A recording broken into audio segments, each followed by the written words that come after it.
Hello and welcome back to JEE nerds. तो आज मैं तुम्हारे सामने एक छोटा सा ही बट काफ़ी स्पेशल वीडियो लेकर आ गया हूँ। क्या है हुआ ये कि जेई 2024 का जो रिजल्ट आया है उसके बाद थोड़ा सा भाई साहब बवाल मचा हुआ है, कोहराम मच गया है कि इतनी हाई हाई परसेंटाइल पे इतनी रैंक जा रही है और ऐसी दिक्कत हो रही है, वो दिक्कत हो रही है और कट ऑफ नहीं निकल रहा। बहुत मतलब बहुत सारे बच्चों का कट ऑफ नहीं निकला, 93 परसेंटाइल चली गई इस बार कट ऑफ के लिए। तो देखो ये सब जो बातें हैं इस पे इसका 2024 का तो अब जो होना था वो रिजल्ट हो गया, सब चला गया। 2025 वाले जो तुम लोग हो, अब उन लोगों के लिए क्या यहाँ से की टेक अवेज हैं उनको मैं लेकर तुम्हारे सामने आ गया हूँ। ठीक है, तो इसके साथ अपन स्टार्ट करते हैं।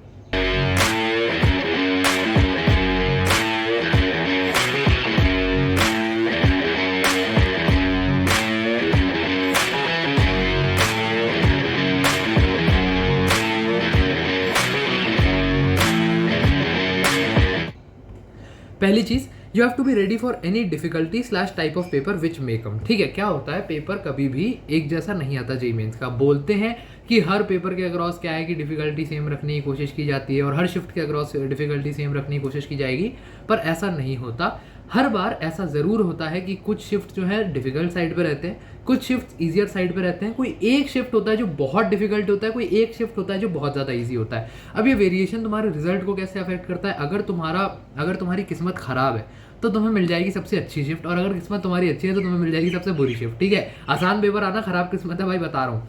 होता क्या है कि आसान पेपर अगर तुम्हारा आ जाता है ना और तुम्हारी शिफ्ट आसान है तो बहुत हाई नंबरों में तुम्हें बहुत लो रैंक्स मिल रही होती है। सपोज अगर तुम्हारे नॉर्मल पेपर की डिफिकल्टी पे 200 नंबर पे 99 परसेंटाइल तुम्हें मिल रही होती, तो अगर वही पेपर अब आसान है जैसे ही 27 जैन शिफ्ट 1 में हुआ भी है, तो वहाँ तुम्हें 230, 240, 250 नंबर तक भी लाने पड़ सकते हैं 99 परसेंटाइल लाने के लिए। तो इसके लिए तुम कैसे सेफ गार्ड होगे? तुम्हें क्या करना है, अपने आप को प्रिपेयर करो हर टाइप के डिफिकल्टी पेपर के लिए। बहुत सारे मॉक्स प्रैक्टिस करो, अलग अलग डिफिकल्टी के मॉक्स प्रैक्टिस करो। अलग अलग डिफिकल्टी के मॉक्स ढूंढोगे कैसे? प्रीवियस ईयर पेपर्स पे जाओ, वहाँ अलग अलग डिफिकल्टी के ही पेपर्स आए हुए होते हैं। 3 पेपर्स मैंने तुम्हें लिख के दिए हैं। 27 जनवरी शिफ्ट 1 2024 का पेपर, ये बहुत ज़्यादा ईजी आया था, तो ईजी पेपर कैसा दिखता है वो तुम्हें पता चलेगा। 30 जनवरी शिफ्ट 2 ये मॉडरेट लेवल पे रहा था, और 31 जैन शिफ्ट 3 ये शिफ्ट 2 का ही पेपर हो गया, शिफ्ट 1 मैं तुम्हें कंफर्म कर दूंगा। यहाँ पे अच्छा थोड़ा सा गड़बड़ हो गई है। तो ये 3 पेपर जो है 31 जैन के दोनों ही पेपर मुश्किल थे, बट एक शिफ्ट कोई पर्टिकुलर होगी, ये शायद शिफ्ट 2 है जो भी है। तो उसमें तुम लोगों को क्या करना है, इन शिफ्ट्स के पेपर्स को तैयार करना है। तो एक बहुत ईजी पेपर, एक मॉडरेट पेपर और एक डिफिकल्ट पेपर, तीनों पेपर कैसे दिखते हैं और उसमें तुम्हें कैसे अपना एक एग्जाम टेम्परामेंट बना के आना चाहिए ये तुम्हें पता चल जाएगा।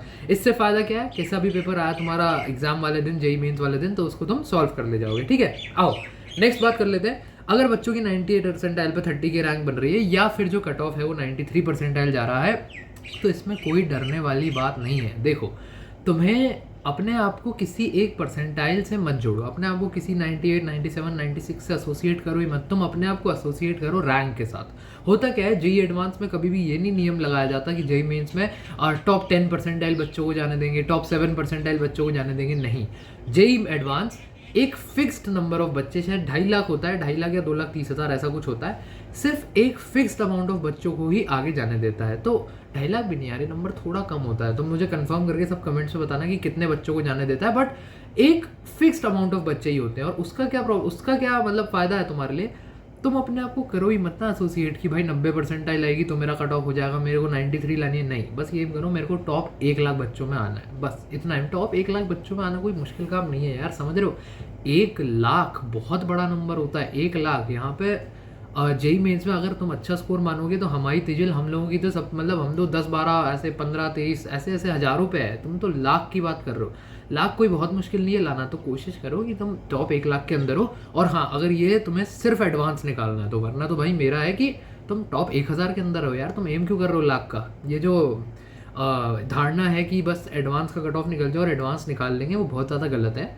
अपना एक एम बना के रखो कि ठीक है यार, अपने को टॉप 10,000 बच्चों के अंदर या टॉप 5,000 बच्चों के अंदर आना है। तुम एम तो करो 5,000 का, तुम आ जाओगे आराम से। 20-25 हज़ार गिरी हालत में कुछ उल्टा सीधा भी हो गया पेपर में तो 20-25 हज़ार तो आ ही रहे हो, फिर बढ़िया फोड़ो, एडवांस दो, IIT निकालो।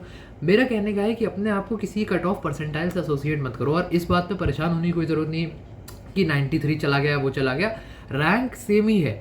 परसेंटाइल बस ऐसे कैलकुलेट हो गई कि सपोज अब तुम्हारा अगर क्या है, परसेंटाइल तो भाई 100 तक ही जाती है ना, नंबर तो परसेंटेज में 0 से 100 तक ही होते हैं। अब मतलब परसेंटेज कैलकुलेट करने में अब बच्चा कितना भी दे सकता है, तो जब 10 लाख बच्चा देता था तो उसको 100 से डिवाइड कर लो, तो हर परसेंटाइल पे हर एक परसेंट पे तुम्हारे 10,000 बच्चे होते थे। सही मैथ लगा रहा हूँ मैं, 10,000, 1 लाख, 10 लाख, हाँ। और उसके बाद अब 14 लाख बच्चा है तो हर परसेंटाइल पे 14,000 बच्चा आ जाएगा, ऐसे चलता जाएगा। उसमें तुम अपना दिमाग मत लगाओ। जो बच्चा पढ़ रहा होता है वो टॉप का वही 2-2.5 लाख बच्चा है और तुम्हें उसमें से टॉप बच्चों में आना है। तुम बस अपना उतना दिमाग चलाओ, फालतू की गणित में मत घुसो, ठीक है। लास्ट चीज़ की बात कर लेते हैं। पेपर में कुछ गलत हुआ तो एंटी एक्शन लेता है, बिल्कुल लेता है, लेकिन रिजल्ट एंड रैंकिंग प्रोसीजर में वो जनरली अपनी गलती ना मानते हैं ना वो कुछ चेंज करते हैं, ठीक है। तो पहला यहाँ से टेक अवे कि पेपर में कुछ गलत होता है, पेपर में बोनस सवाल तुम्हें लग रहा है ये बनेगा, लग रहा है ये सवाल गलत है, लग रहा है कि भाई इसमें ऑप्शंस गलत है, कोई भी ऑप्शन सही नहीं है, तो उस पर अपना टाइम मत वेस्ट करो। ऑप्शन वाले केस में हो सकता है कई बार कि तुम खुद गलती कर रहे हो तो कोई ऑप्शन ना मैच हो, तो ऐसे क्वेश्चंस को अपन लास्ट में डील करेंगे, या फिर जो लग रहा है गलत है इन क्वेश्चंस पे अपना टाइम खराब करके कोई फालतू करने की जरूरत नहीं है। हर साल एनटीए जो अपनी एक प्रोविजनल आंसर की रिलीज करता है उसमें वो बहुत सारे क्वेश्चंस बोनस करता है, और जो बोनस नहीं होते बच्चे फिर उनको चैलेंज करते हैं, जो गलत होते हैं बट बोनस नहीं होते, चैलेंज होने के बावजूद फिर उसके बाद वो लोग उनको सही करते हैं, तो उसमें कोई टेंशन लेने की जरूरत नहीं है। पेपर के टाइम उस पर दिमाग मत लगाना। लेकिन एक बार जब पेपर हो जाता है फिर मैं तुम्हें मतलब इससे कोई टेक अवे नहीं है, बट एक फैक्ट तुम्हें जिससे मैं रूबरू कराना चाहता हूँ कि तुम अगले साल बैठे हो जनवरी में अनफेयर एनटीए अनफेयर ये करके, ऐसा कुछ नहीं है।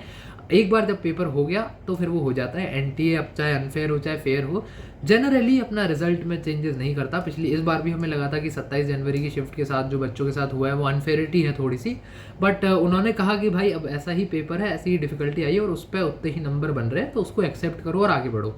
तो ये 3 मेजर बातें थी भाई।